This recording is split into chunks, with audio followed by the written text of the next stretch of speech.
और बड़ी खबर अमेरिका के सिएटल में, जहां गांधी जयंती के अवसर पर इंडिया डे का भव्य आयोजन हुआ।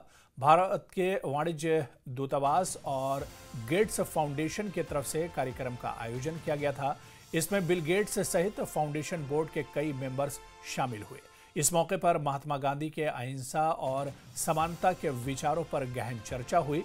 बिल गेट्स ने गांधी जी को श्रद्धांजलि देते हुए कहा कि गांधी जी के समानता और मानवीय गरिमा के आदर्श आज भी हमारे काम का आधार हैं।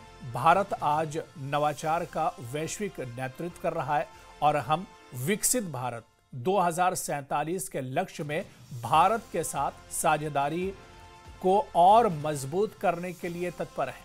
कार्यक्रम में ग्लोबल सिक्योरिटी इंस्टीट्यूट के प्रेसिडेंट जोनाथन ग्रेनाफ ने आधुनिक विश्व व्यवस्था में गांधीवादी मूल्यों की प्रासंगिकता पर विशेष व्याख्यान दिया। इस अवसर पर वॉशिंगटन की सीनेटर वंदना स्लेटर और Martin Luther king Gandhi foundation के चेयरमैन एडी राय भी मौजूद रहे।